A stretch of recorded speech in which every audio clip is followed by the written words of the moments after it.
sababu ya kumwabudu. Alituumba kwa sababu hii ya kumwabudu na kukiri ukuu wake katika jina la Yesu. Asante maana wewe ni Mungu. Wacha tuombe. Baba Mungu, katika jina la Yesu, Mfalme, tunakuabudu na kukuinua maana umetukuka juu ya majina yote na falme zote. Upewe sifa asubuhi ya leo, ni kwa sababu wewe umeshinda kifo na mauti. Tumekuja mbele zako ni kwa sababu Bwana umetuwezesha, hujamalizana nasi, na kila wakati unatuleta mbele zako maana wataka kubariki maisha yetu. Tuna sababu ya kukiri ukuu wako siku hii ya leo. Tuna sababu Bwana ya kukiri ya kwa unaishi na unatawala milele. Asante kwa sababu ya kutuwezesha tukaweza kuleta maabudu katika sifa mahali hapa siku hii ya leo. Na hata kwa nafasi hii tunakushukuru kwa sababu uko pamoja nasi. Biblia inasema tunapoleta maabudu mbele zako, Baba unashuka na unajidhihirisha kwa njia kuu. Asante kwa nafasi hii tunapoketi kwa sababu ya kusikia neno lako. Tunaomba Bwana ukazidi kunena pamoja nasi jinsi ambavyo umekuwa ukinena nasi tangu wakati ambapo tuliingia mahali hapa. Tunaomba Mtakatifu ishia ukazidi kunena pamoja nasi. Kiu yetu Bwana ni kukujua na kukufahamu katika jina la Yesu. Asante kwa sababu Bwana asubuhi ya leo nguvu zilizomwinua Kristo Yesu kutoka katika wafu ndizo nguvu ambazo Bwana umetupa siku hii ya leo. Kwa hivyo tunapoketi Bwana tunatamania uwepo wako ukadumu pamoja nasi, maana umeahidi na wewe ni Mungu mwaminifu. Utukuzwe uinuliwe kwa ajili ya kila mmoja ambaye yuko mahali hapa Bwana. Katushughulikie kwa njia ya kipekee, maana kwako pekee kuna uzima wa milele. Asante kutuokoa, asante kutukomboa na kutuahidi uzima wa milele. Kwa hivyo asubuhi ya leo tunakushukuru, maana ni wewe pekee tunakimbilia, tunapata uzima na tunapata amani. Utukuzwe uinuliwe Bwana, maana unaishi na unatawala. Ni katika jina la Yesu tunaomba na kuamini. Amen. Asante. Tuweze kuketi chini. Asante sana praise and worship. Bwana wabariki sana. Bwana watende mema. Bwana washughulikie. Bwana akutane na mahitaji yenu. Bwana atembee pamoja na nyinyi katika jina la Yesu. Mishale yoyote ambayo inainuka kinyume nanyi, Bwana washindanie katika jina la Yesu. Asante kwa sababu ya siku ya leo. Kila mpendwa ambaye amekuja mahali hapo, Bwana akubariki na Bwana akutende mema, maana ametuahidi ya kuwa atakuwa pamoja nasi tunapotenda mapenzi yake. Kwa hivyo karibu katika nyumba ya Bwana kila mpendwa ambaye yuko mahali hapo, na ninaamini ya kuwa Bwana atatushughulikia kwa njia ambayo ni yake na njia ambayo ni ya kipekee. Asubuhi ya leo ametubariki, tuna mvua inanyesha, hewa ni safi kabisa na tuna sababu ya kumshukuru.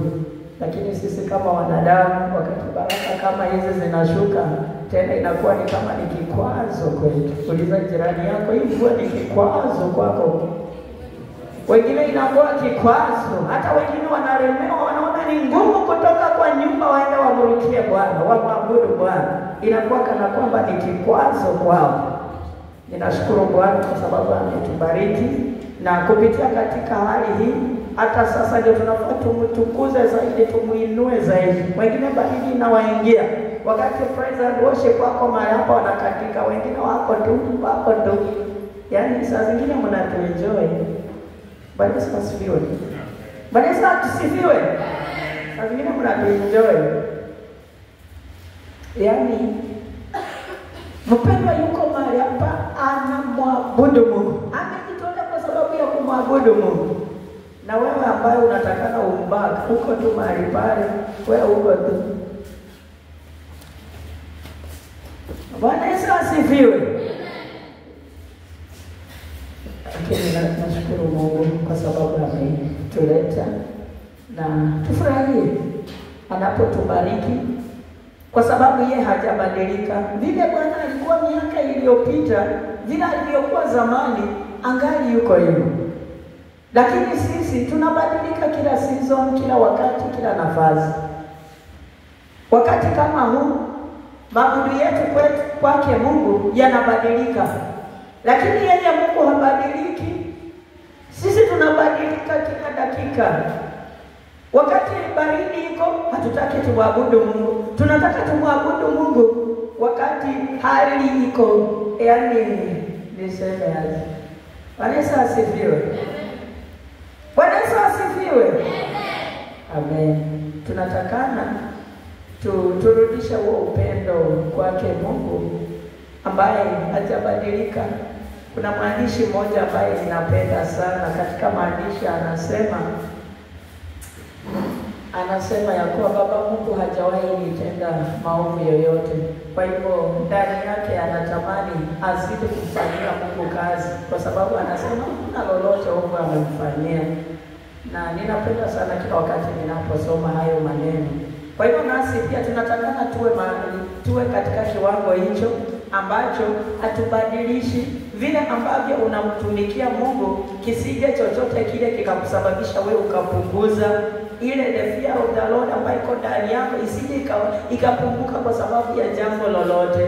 Kumrukia ambako unarukia Mungu hizi siku zingine, kusije kukabadilika kwa sababu ya mvua. Kumwabudu Mungu vile ambavyo unamwabudu isibadilike kwa sababu kuna baridi, isibadilike kwa sababu kuna joto, isibadilike kwa sababu una njaa, isibadilike kwa sababu wewe ni mgonjwa, isibadilike kwa sababu kuna kitu kimefanyika. Inatakikana tukue consistent in our services unto the Lord. Bwana Yesu asifiwe. Ekitela, hata wakati unakuwa mgonjwa, unamwabudu Mungu vile ambavyo wewe humwabudu wakati ambapo uko mzima.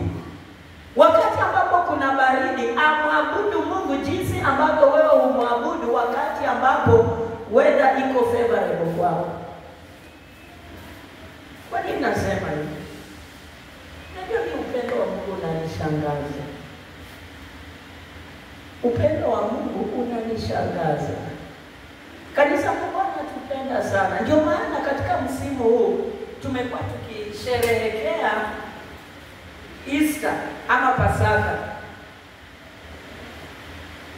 Friday tulikuwa tunashiriki vile ambavyo Bwana Yesu alitushughulikia.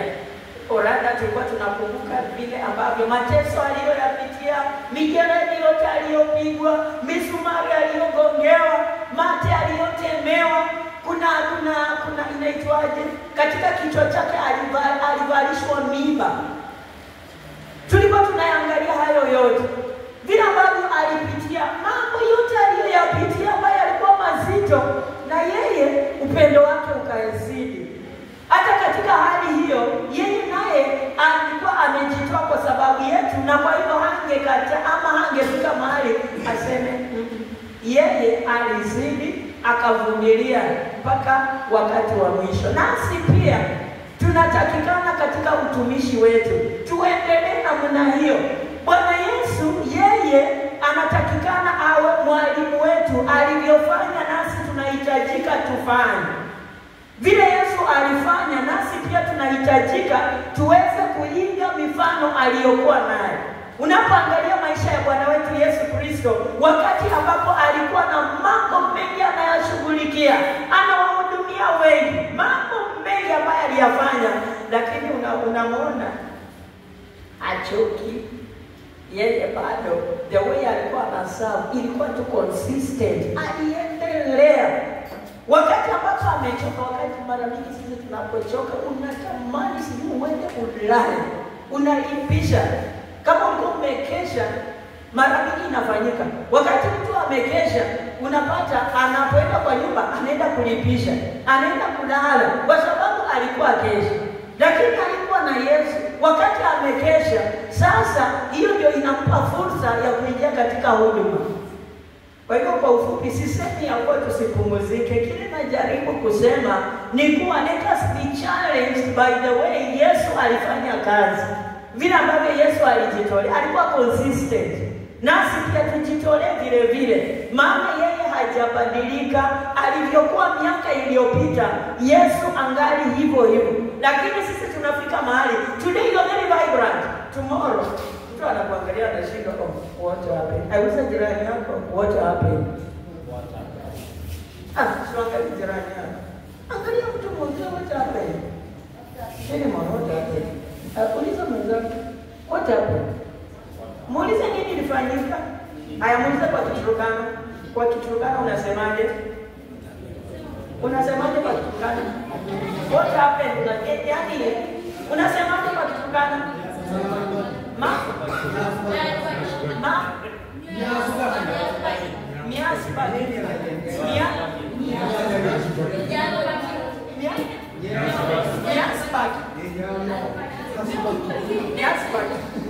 Asante.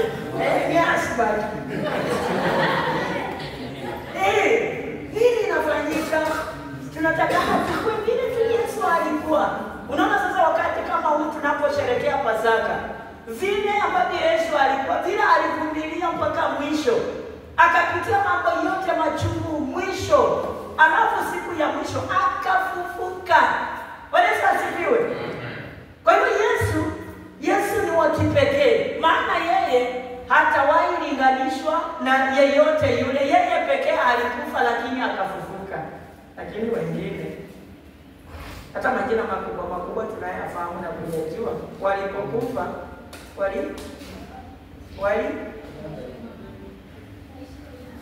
Bwana Yesu asifiwe. Kwa hivyo siku ya leo ninamshukuru Bwana. Nataka tukaweze kuangalia kwa ufupi kuhusiana na nguvu za kufufuka kwa Kristo Yesu. The power of the resurrection of Jesus. Bwana Yesu asifiwe. Nataka tukaweze kuangalia kuhusiana na ufufuo wa Yesu. Na ufufuo wa Yesu ni kati ya ukweli mkuu sana ambao ni wa Injili. Ni muhimu sana kushinda mambo yote yale, kwa sababu kama hakungekuwa na ufufuo wa Kristo Yesu, hatungekuwa na Injili na ubiriwa, kwa sababu ingeleta shaka na hofu ndani ya watu, kwa sababu amekufa na amebaki kaburini. Kwa hivyo aliyoyasema yote yamebaki, haijafanyika vile alisema, lakini atukuzwe Mungu wa Israeli, alikufa na akafufuka. Kwa hivyo siku hii ya leo tunasherehekea ufufuo wake. Bwana Yesu asifiwe. Maandiko yako dhahiri ya kuwa wakati yeye alikufa, alikuwa amesema ya kwamba baada ya siku ya 3 mimi nitafufuka. Lakini wakati huo watu hawakuyachukulia kwa maanani. Vile ambavyo hata sisi mambo mengi tunayasikia, mambo mengi tunayafahamu, tunafunzwa, tunahubiriwa, lakini wakati mwingine it reaches at a point where unazoea mambo mengine na hautilii maanani. Kwa hiyo hata Yesu wakati alikuwa na wanafunzi, kuna mambo aliyaongelea, lakini kwa sababu walikuwa wamemzoea, waliona tu ni mambo ya kawaida, hawakuamini. Lakini aliyoyasema yote yalitimizwa na yalikuja akafanyika. Aliposema ya kwamba siku ya 3 atafufuka, yalifanyika hivyo. Kwa hiyo siku ya 3 alifufuka. Na waliosikia wengine, kwa sababu walikuwa wameona nguvu alizokuwa nazo, wale maadui wake, wale mafarisayo, watu wote wale, Biblia inasema ya kuwa walikuwa na hofu sana, maana walikuwa wanakumbuka yale Yesu alisema. Alisema siku ya 3 atafufuka. Na kwa hivyo wakawa na hofu sana. Sasa kitu kilifanyika, wakahakikisha ya kuwa pale kaburini, pale kwenye kaburi walihakikisha ya kuwa kumelindwa. Ndio maana askari akatuma mahali pale akaweze kulinda ili mwili usiibiwe. Walifikiria wanafunzi wanaweza kuja usiku waibe mwili. Wakishaiba mwili, waende watangaze waseme Yesu amefufuka. Kwa hiyo kila kilifanyika, wao maadui wakakuja na jiwe ambalo lilifunika kuhakikisha ya kuwa amefunikwa ako ndani. Na in addition to that, askari awe hapo mlinda mlango, akawa analinda ili asije akaibiwa. Lakini Yesu ni nani? Yesu ni mwana wa Mungu, Yesu ni mfalme wa wafalme, Yesu ni mshindi wa washindi. Siku ya 3 aliweza kufufuka na alishinda kifo na mauti. Na Biblia iko dhahiri. Hii sio kitu ambao unaweza kudau ni ukweli kama alifufuka. Unajua hata kuna Wakristo pia bado hawaamini. Mambo mengine tunapoyaongelea, watu wanaona kana kwamba si ukweli. Sometimes inafika mahali ambapo watu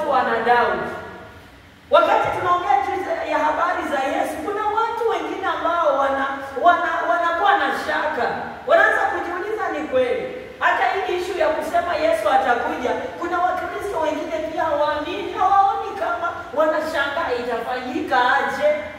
Wanaona kana kwamba mtu atakapokufa huo ndio mwisho, lakini sio mwisho. Yesu alikufa, yeye akafufuka.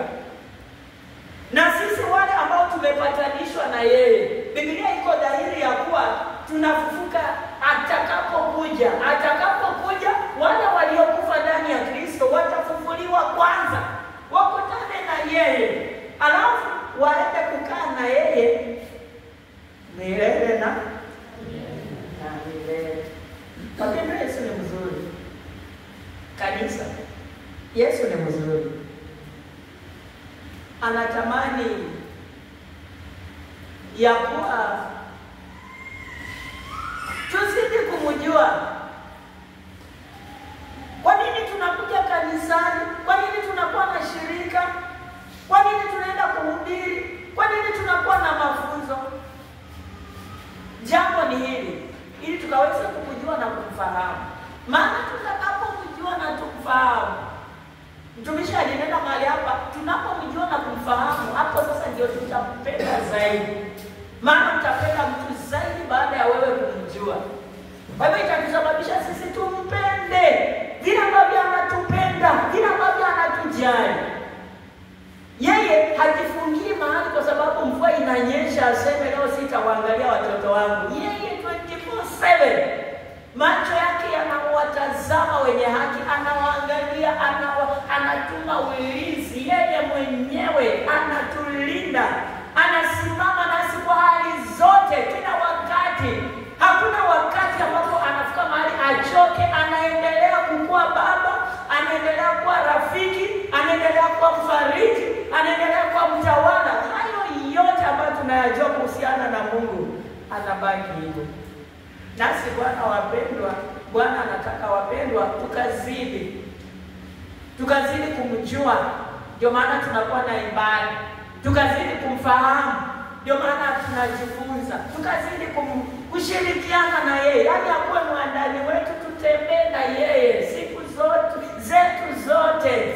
Maana tunapotembea naye anatusaidia.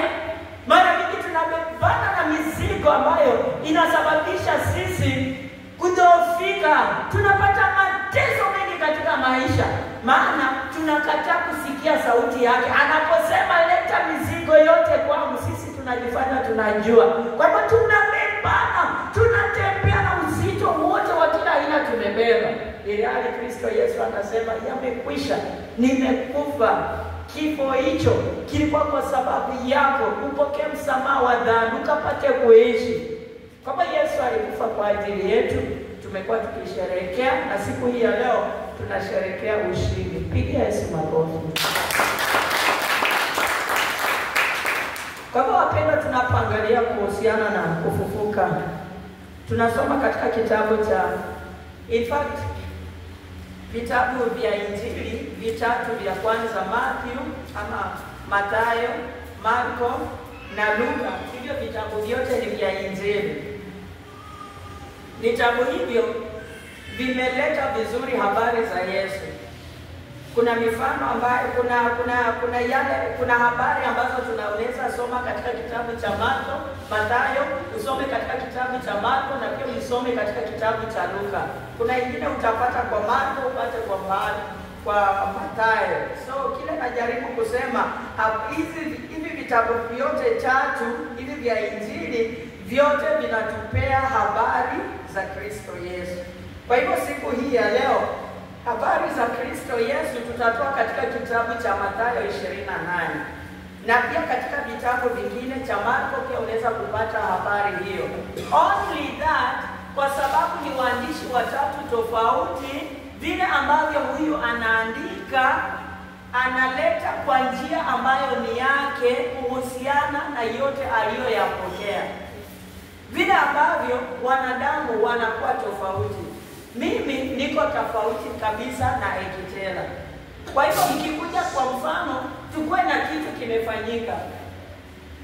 Habari ni hii, kitu chochote kwa mfano, mimi niandike habari za jinsi ambavyo tulikuwa na maabudu kanisani.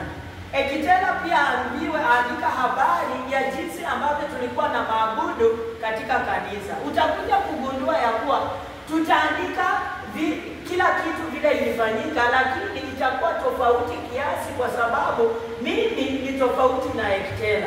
Vile ambavyo mimi nitapresent information yangu ni tofauti na vile ambavyo Ektela atapresent yake. Kwa hivyo tunapeana habari moja lakini kwa njia tofauti. Sasa waandishi wa vitabu hivi wote walipeana habari moja, lakini ililingana na vile ambavyo mtu, ililingana na ustadi wa mtu.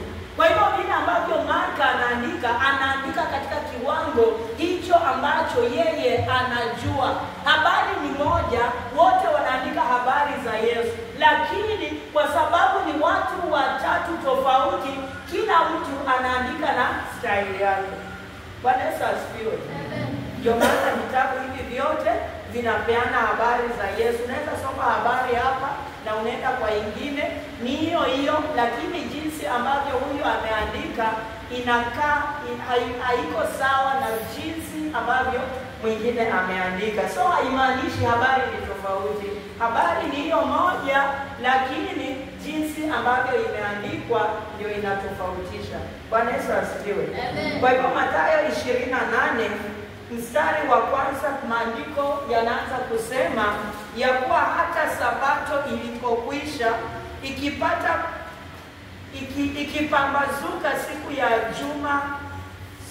ikipambazuka siku ya kwanza ya juma, Mariamu Magdalene na Mariamu yule wa pili walikwenda kulitazama kaburi.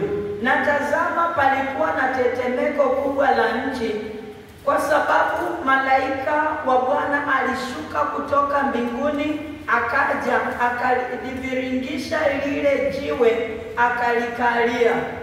Na sura yake ilikuwa kama umeme, na mavazi yake meupe kama theluji. Na kwa kumwogopa wale walinzi wakatetemeka, wakawa kama wafu. Malaika akajibu akawaambia wale wanawake, msiogope ninyi, kwa maana najua ya kuwa mnamtafuta Yesu aliyesulubiwa. Hayupo hapa, kwani amefufuka kama alivyosema. Njooni mpatazame mahali alipolazwa. Nanyi nendeni upesi mkawaambie wanafunzi wake, amefufuka katika wafu. Tazama, awatangulia kwenda Galilaya, ndipo mtakapomwona.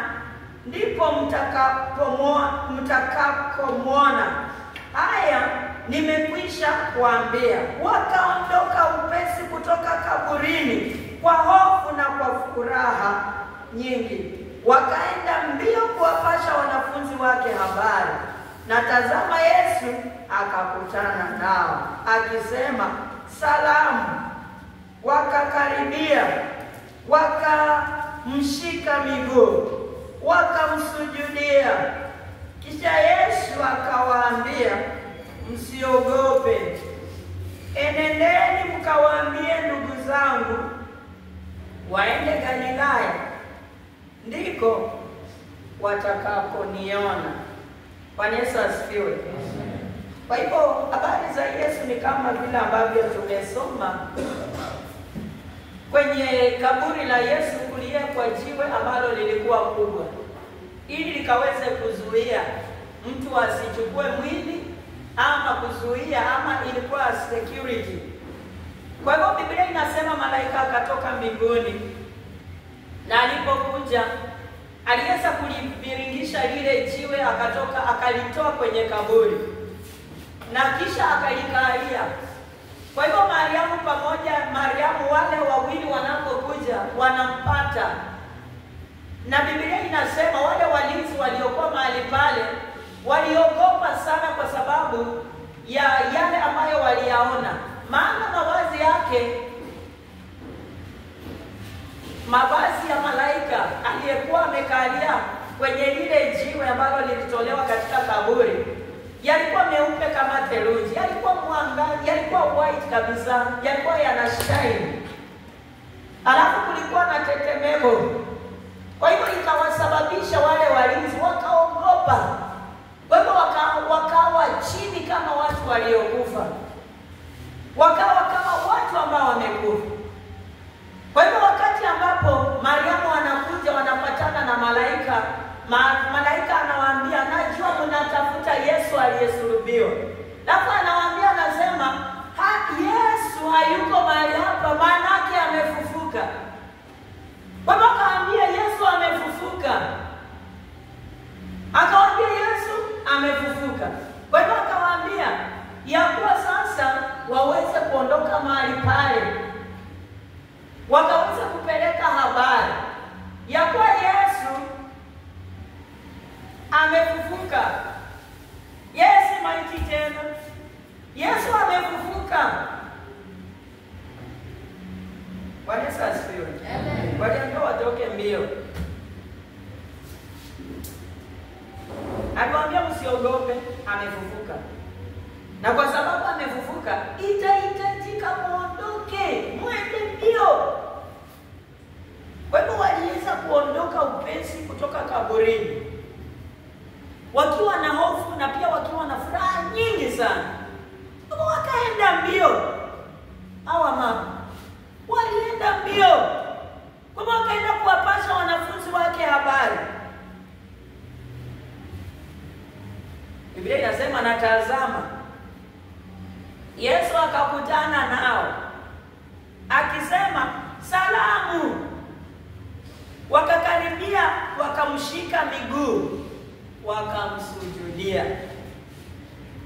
Kisha Yesu akawaambia, msiogope, enendeni mkawaambie ndugu zangu waende Galilaya, ndiko watakaponiona. Baba mama wanakutana na Yesu, furaha ikiwa mingi na pia wakiwa na hofu ndani yao. Biblia inasema wakashika, wakaguza mikono na miguu yake na wakaweza kumsujudu. Kwa hivyo Yesu akawasalimu, akawaambia, msiogope, enendeni mkawaambie ndugu zangu waende Galilaya, ndiko watakako niona. Miaka nenda miaka rudi, sisi huwa tunasherehekea siku ya Pasaka.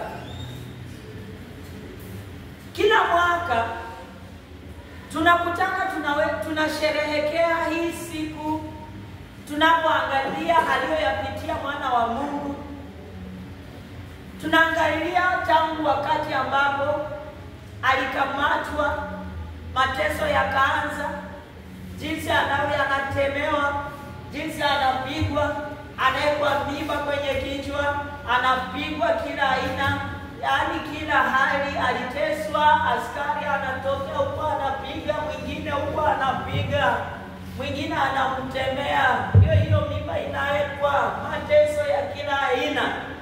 Tunaangalia tena jinsi ambavyo analazwa, kibao kinawekwa chini ambacho kina represent msalaba, kinawekwa chini. Yeye anakamatwa, analazwa namna hii, anapolazwa namna hii anapigwa misumari huku, ingine misumari. Tunaangalia habari hizo zote, vile ambavyo alipitia mateso, anatembewa, mavazi yanararuliwa. Wakati ambapo tunaangalia filamu, mara mingi tunaona kana kwamba kuna kakishuka amefungwa hapa, lakini ukweli wa mambo, Yesu alikuwa uchi kabisa kabisa kabisa. Alipitia aibu, ni kwa sababu yako na kwa sababu yangu. Kwa hiyo hayo yote kila mwaka tunayapitia. Kwa hivyo tunapoangalia mateso, tunaona vile ambavyo anatembea akibeba msalaba akiwa amechoka. Alafu Simeoni anatokea mahali pale, anakuja anamsaidia, wanamlazimisha amsaidie, anainua, anamsaidia kubeba msalaba. Alafu tunaangalia habari jinsi ambavyo anakuja Yesu, anazikwa na huyu mtu ambaye anaitwa Yusufu wa Arimathea. Kwa hivyo Yusufu anakuja, anatafuta kiwanja kizuri, mahali pale Yesu anazikwa, na wanahakikisha wamefunika kabisa, security akaiva mwili. Kwa hivyo kila wakati tunaangalia mambo kama haya. Alafu tunakuja tena tunaangalia baada ya siku ya 3. Tunamuona tena, tunaangalia jinsi ambavyo alifufuka. Haya mambo yote kila mwaka tunakuja tunayaangalia. Tena mwaka unakuja, tunakuja tunayaangalia haya mambo yote. Mungu anaturahisishia mambo, anataka tupate habari hizo. Kwa hivyo umuhimu wa kuangalia Pasaka ni nini? Na jinsi ambavyo tunasherehekea siku hii ya Jumapili, tunaangalia jinsi ambavyo alifufuka, maana siku ya leo amefufuka. Hayuko tena kaburini. Yesu amefufuka. Kwa hivyo zile nguvu zilizotumiwa kumuinua Kristo Yesu kutoka katika wafu, hizo ndizo nguvu ambazo wewe na mimi tuliye mahali hapa tuko nazo. Hizo nguvu zilizomuinua Kristo Yesu kutoka katika wafu, hizo ndizo nguvu ambazo tuko nazo. Hizo ndizo nguvu ambazo Bwana ametuamini nazo.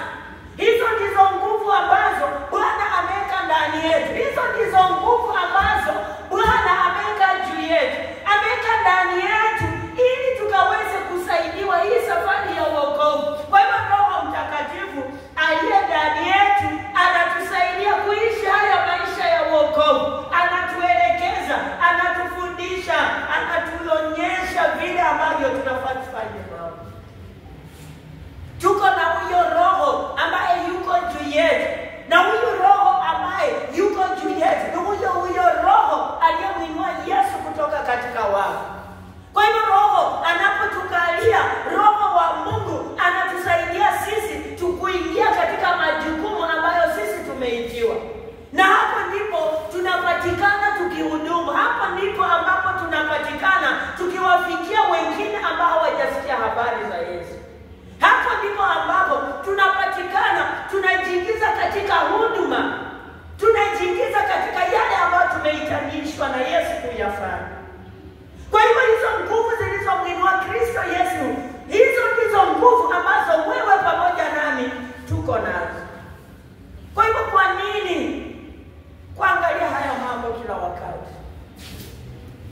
Kwa nini kutazama haya mambo kila wakati?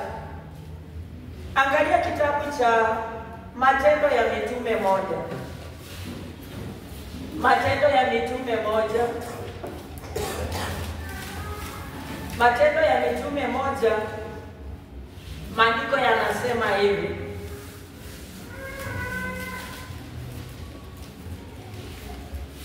Nitaanza mstari wa 3.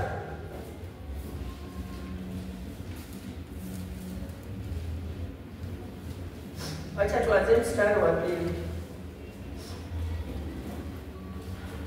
Hata siku ile alipochukuliwa juu, alipokuwa amekwisha kuagiza kwa Roho Mtakatifu wale mitume aliowachagua, wale aliowadhihirishia nafsi yake kwa dalili nyingi, baada ya kuteswa kwake, ya kwamba yu hai, akiwatokea muda wa siku 40 na kuyanena mambo yaliyohusu ufalme wa Mungu.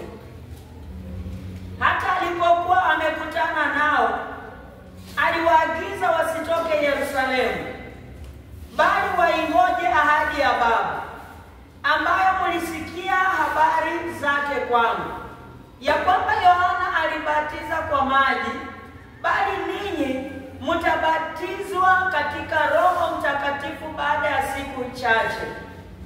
Basi walipokutanika, wakamuuliza wakisema, je, Bwana, wakati huu ndipo unapowarudishia Israeli ufalme?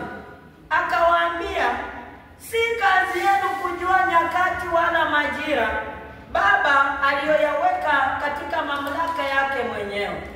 Lakini mtakapopokea nguvu, akiisha kuajilia juu yenu Roho Mtakatifu, nanyi mtakuwa mashahidi wangu katika Yerusalemu na katika Uyahudi wote na Samaria na hata mwisho wa nchi. Akiisha kusema hayo, walipokuwa wakitazama, akainuliwa, mbingu likampokea kutoka machoni pao. Walipokuwa wakikaza macho mbinguni, yeye alipokuwa akienda zake, tazama watu wawili wakasimama karibu nao, wenye nguo nyeupe, wakasema, enyi watu wa Galilaya, mbona mmesimama mkitazama mbinguni? Huyu Yesu aliyechukuliwa kutoka kwenu kwenda juu mbinguni, atakuja jinsi hiyo hiyo mliomuona akienda zake mbinguni. Wapendwa, ni kwa nini kuangalia habari hizi za ufufuo wa Kristo Yesu? Kwa nini kila wakati tukawa na nafasi ya kuangalia habari hizi? Yesu mwenyewe akanena baada ya yeye kufufuka katika wafu, akawa amekutana na watu kadhaa. Mwanzoni alikutana na wamama, baada akakutana na wanafunzi, baada akakutana na watu wengine zaidi ya 500. Watu wakawa wengi aliokutana na wao. Kwa hivyo katika nafasi hii, mahali ambapo tumesoma, Biblia inasema akiwa sasa pamoja na wanafunzi wake, akawaambia kuhusiana na Roho Mtakatifu ambaye alikuwa ameagizwa kwao. Kumbuka, Yesu alikuwa pamoja na wanafunzi, na kila wakati alikuwa na mafunzo, alikuwa anawafunza, na akawa amewaambia ya kuwa mimi nitaondoka, nitaenda, lakini sitawaacha yatima, ila kutakuwa na msaidizi atakayekuja. Na huyu msaidizi atakapokuja, atawafunza mambo mengi, atawakumbusha mambo ambayo nimewafundisha. Kwa hivyo Roho Mtakatifu ilikuwa atakapokuja aweze kuwafungulia ama kuwakumbusha yale ambayo Yesu aliyanena.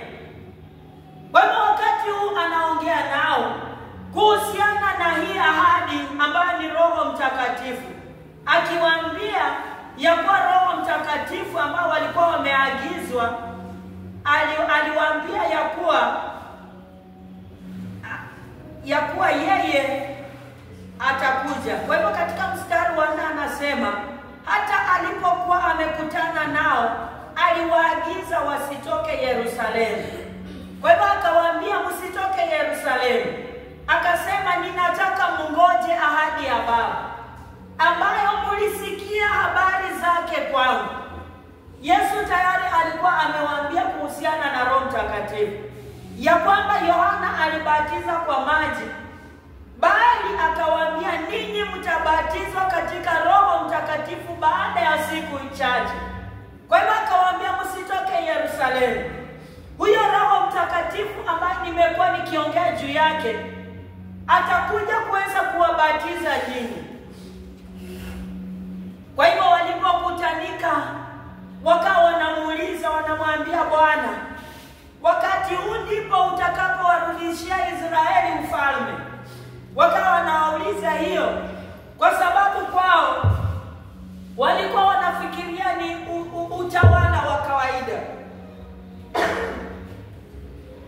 Wao walikuwa wanafikiria ni ile hali ya siasa, ni ile hali ya kukuwa na ufalme ambao ni wa dunia hii. Kwa hivyo akawaambia, si kazi yenu kujua nyakati wala majira Baba aliyoyaweka katika mamlaka yake mwenyewe, lakini mtapokea nguvu akisha kuajilia juu yenu Roho Mtakatifu, nanyi mtakuwa mashahidi wangu katika Yerusalemu na katika Uyahudi wote na Samaria na hata mwisho wa nchi. Kwa hivyo ninachotaka kusema ni mahali hapa, akisha kusema hayo, walipokuwa wakitazama, akainuliwa. Kwa hivyo baada ya kunena nao, wanamuona Yesu anainuliwa, wanamuona akiinuliwa, wanaona anainuliwa, wanaona anaenda, wanamuona amefika juu.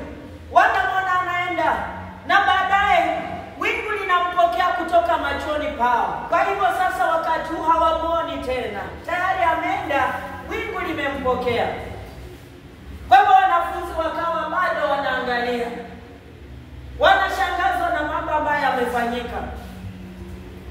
Kwa hivyo walipokuwa wakikaza macho mbinguni, Biblia inasema walipokuwa wakitazamia na kumwangalia yeye alipokuwa akienda zake, watu wawili wakasimama karibu nao, wenye nguo nyeupe, wakasema, enyi watu wa Galilaya, mbona mmesimama mkitazama mbinguni? Huyu Yesu aliyechukuliwa kutoka kwenu kwenda juu mbinguni atakuja jinsi hiyo hiyo mliomwona akienda zake. Kwa hivyo wanafunzi wa Yesu wakiwa mahali pale, malaika wakatokea, na malaika wanapotokea wakasema, enyi watu wa Galilaya, mbona mnakaa mkitazama mbinguni? Wakasema, yule Yesu mliyemwona akiondoka, vile vile mtamwona akirudi tena. Kwa hivyo wakaongea juu ya habari ya Yesu kuweza kurudi tena. Wapendwa, kwa nini twazidi kusikia habari kuhusiana na ufufuo wa Yesu? Bwana azidi kila wakati kutuandalia mikutano ili tukaweze kukumbuka kuhusiana na huu wakati ambapo Yesu aliweza kufufuka katika wafu. Bwana Yesu asifiwe. Baba Yesu akasema ya kwa huyu Yesu mliyemwona akiondoka, vile vile mtamwona akirudi tena. Kwa hivyo kila wakati tunakusanyika, na tunapokusanyika kufunziana ama kusikia kwa pamoja kuhusiana na ufufuo wa Yesu, inadhihirisha ya kuwa neno la Mungu liko kweli. Kwa hivyo aliyoyasema Yesu yalikuja yakatimia. Na kwa hivyo ujumbe kwetu ni kuwa sisi tukaweze kumwamini na tukaweze kumpenda. Vile ambavyo alitupenda akamtuma mwanao Yesu Kristo akafa ni kwa ajili yetu, vile nasi tukaweze kumpokea. Tuweze kumpokea na mioyo yetu yote, na tukaweze kumpenda. Maana yeye mwanzo alitupenda. Biblia inasema tukiwa tungali wenye dhambi, Bwana Yesu alitukumbuka na akafa msalabani. Wakati ambapo tulikuwa hatujielewi, Yesu alikuja na akatufilia msalabani.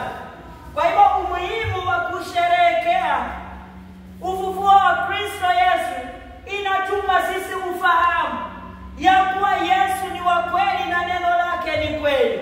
Aliyoyasema yalikuja akafanyika, na kwa hivyo inahitajika na sisi tukaweze kumpenda. Sisi ambao tumepatanishwa na yeye tukaweze kumpenda. Kwa hivyo tukampende Yesu na mioyo yetu yote, na akili zetu zote, na ufahamu wetu wote. Kila mmoja anayesikia sauti hii, Bwana anataka umpende. Ukampende without any condition. Vile ambavyo yeye alitupenda, nasi vile vile tukaweze kumpenda. Kwa hivyo majira yanabadilika. Wakati ambapo majira yamebadilika, upendo wetu na Mungu haufai upunguke. Wakati ambapo kumenyesha, upendo wetu na Mungu usije ukapungua. Wakati ambapo kumewaka sana, upendo wetu na Mungu usije ukapungua. Wakati ambapo tuko wagonjwa, upendo wetu na Mungu usije ukapungua. Wakati ambapo tumekosa, wakati ambapo hatuna, wakati ambapo tumekosa chakula, upendo wetu na Mungu usije ukapungua. Kwa hivyo ni muhimu kabisa kusherehekea kuhusiana na ufufuo wa Kristo Yesu. Kwa hivyo kila wakati Bwana anasema nasi tukaweze kumpenda. Ambia jirani yako tumpende Mungu. Pasipo kuangalia hali. Love him in season and out of season. Wakati mambo ni mazuri, wakati mambo ni mabaya, Bwana anahitaji tukaweze kumpenda. Kwa hivyo tunaposherehekea kuhusiana na ufufuo ni kutuonyesha ya kuwa neno la Mungu ni kweli. Hili neno ni kweli. Yaliyosemwa nyakati za kale. Hayo Mungu, yale yote yaliyotabiriwa tunayaona yakitimizwa. Yaliyosemwa na Yesu tunayaona yakifanyika. Aliwaambia baada ya siku 3 nitafufuka. Wakati akiwa na wanafunzi hawakuelewa. Wakati akiwa na wanafunzi hawakuchukulia kwa uzito. Wakati alikuwa pamoja na wanafunzi hawakuona ikiwa ya maana. Lakini Biblia inasema baada ya siku vile ambavyo alisema, siku ya 3 Yesu alifufuka akatoka katika wafu. Kwa hivyo zile nguvu zilizomwinua Kristo Yesu kutoka katika wafu, hizo ndizo nguvu ambazo kila mmoja ambaye amemwamini Yesu ako nazo. Kwa hivyo hatutakikani kubadilika kwa njia yoyote, maana tunayemwangalia habadiliki. Upendo wetu na yeye wafaa uendelee kuimarika siku baada ya siku. Bwana Yesu asifiwe. Amen.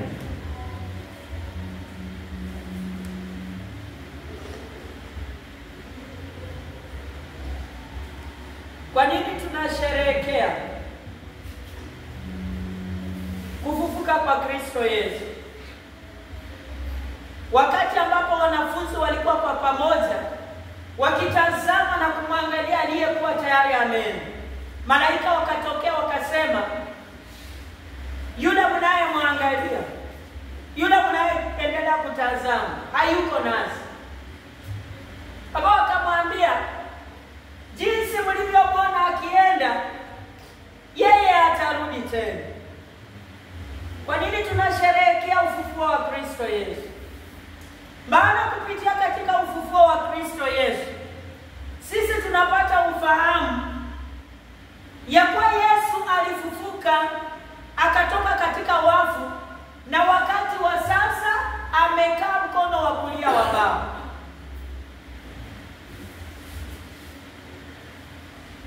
Anafanya maombezi. Na sio tu hivyo, atarudi tena. Malaika wakaambia wanafunzi, vile mlivyomwona akienda, huyu Yesu atafanyaje? Atarudi. Kwa hivyo sisi tunakumbushwa, hatuko peke yetu. Yesu anatuombea. Mbele jirani yako, Yesu anakuombea. Anapokaa mkono wa kulia wa Baba, anamuombea muamini. Kila aliyeamini anamuombea. Kwa hivyo uko peke yako. Kwa hivyo inatakikana uwe na ujasiri katika utumishi wako, maana kuna yule anakuombea. Jambo lingine ni kuwa huyu anayewaombea atarudi tena. Yesu mwana wa Mungu atarudi tena. Mbele jirani yako, Yesu atarudi tena. Huu ndio ujasiri tuko nao. Nataka leo nikwambie, Yesu atarudi tena. Kuna Wakristo wengi hawaamini habari za Yesu kurudi tena. Kuna watu wengi hata wanaohubiri hawaamini Yesu atarudi tena. Watu wengi wameichukulia tu kimzaa. Lakini ukweli wa mambo ni kwa Yesu mwana wa Mungu atarudi tena. Maandiko yako dhahiri, maandiko yako kweli. Yesu mwana wa Mungu atarudi tena. Uko mahali hapo unajiuliza, tangu nizaliwe niliambiwa Yesu atarudi. Niko mahali hapa tena kukuambia, Yesu Kristo mwana wa Mungu atarudi tena. Na kwa hivyo kumbukumbu hii ya kuendelea kutafakari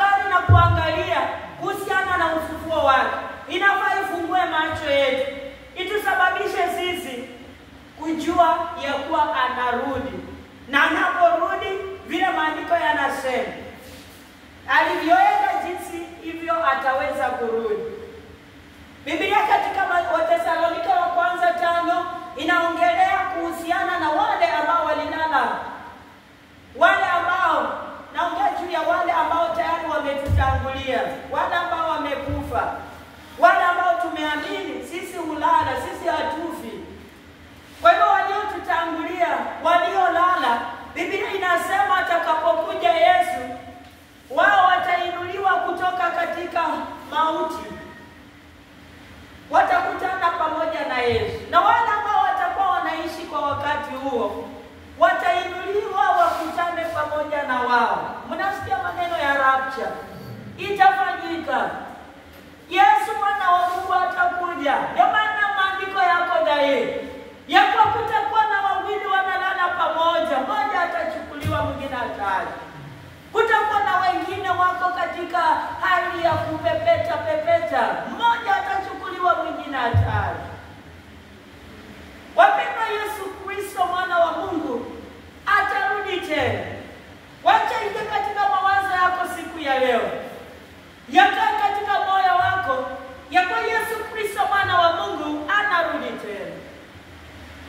Kwa hivyo kinachohitajika ni kwa kila mmoja anayesikia akaweze kuwajibika. Ndio maana Yesu akaambia wanafunzi ya kuwa wasiondoke Yerusalemu, waweze kuenda katika chumba cha juu. Kwa sababu gani? Walikuwa wameahidiwa kipawa cha Roho Mtakatifu. Kipawa cha Roho Mtakatifu, kumbuka kabisa ya kwa wanafunzi wa Yesu tayari Roho wa Mungu alikuwa ndani yao.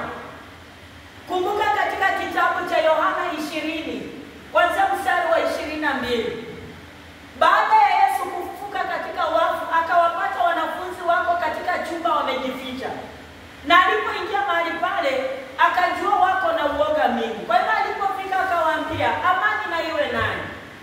Na alipowaambia namna hiyo, akaweza kuwapulizia Roho Mtakatifu. Na kwa hivyo siku hiyo walimpokea Roho Mtakatifu. Kwa hivyo wakati huo Roho Mtakatifu alikaa ndani yao. Wakati huo Roho Mtakatifu alikaa ndani yao. Roho Mtakatifu anapokaa ndani yako, anakusaidia katika safari hii ya uokovu. Roho Mtakatifu aliye ndani yako anakufundisha, anakusaidia, anakupa uvumilivu, anatembea na wewe iwapo utakubali kushirikiana na yeye. Kwa hivyo wakati anawaambia waende Yerusalemu, hawa wanafunzi tayari Roho wa Mungu yuko ndani yao. Lakini wakati wanaenda, Biblia inasema siku ya Pentekoste katika kitabu cha Matendo ya pili sura ya pili. Matendo ya Mitume sura ya pili. Wakati huo Roho Mtakatifu akaja na akawakalia, alikuja juu yao. Roho Mtakatifu huyo aliyekuja juu yao, yeye alikuja kwa sababu ya utumishi, for empowerment. Kwa hivyo wanafunzi wa Yesu hawangetoka waende na habari za Yesu pasipo Roho huyu akae juu yao, awaempower, awasaidie, macho yao ifunguke waanze kuenda. Pasipo huyu Roho hawangeenda.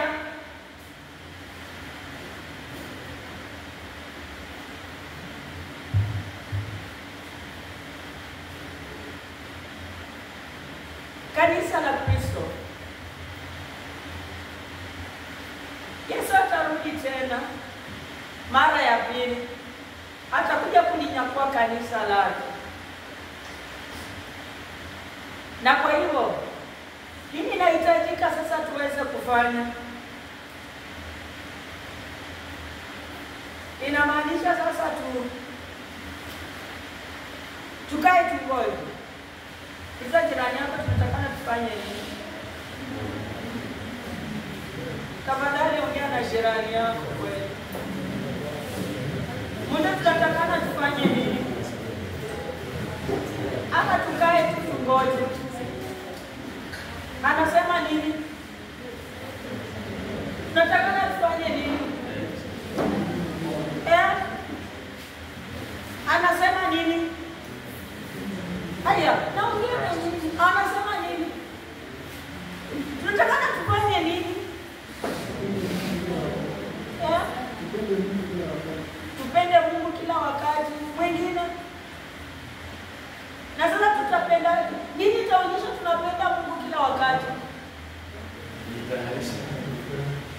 Tujitayarishe. Kwa njia gani? Asante. Tujitayarishe, na tunapojitayarisha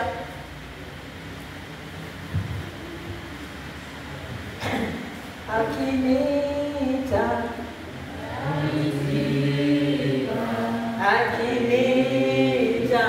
taitika, akinita taitika, nitafanya kazi ya Bwana, nitafanya kazi ya Bwana, nitafanya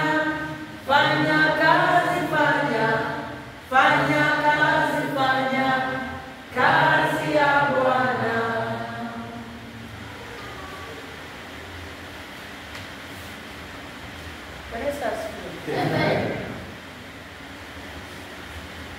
Yesu akaambia hivyo wanafunzi tunapomaliza, akawaambia hivi, sikiza, basi enendeni mkawafanye mataifa yote kuwa wanafunzi, mkiwabatiza kwa jina la Baba na Mwana na Roho Mtakatifu, na kuwafundisha kuyashika yote niliyowaamuru ninyi. Na tazama, mimi nipo pamoja nanyi siku zote hata ukamilifu wa dahari.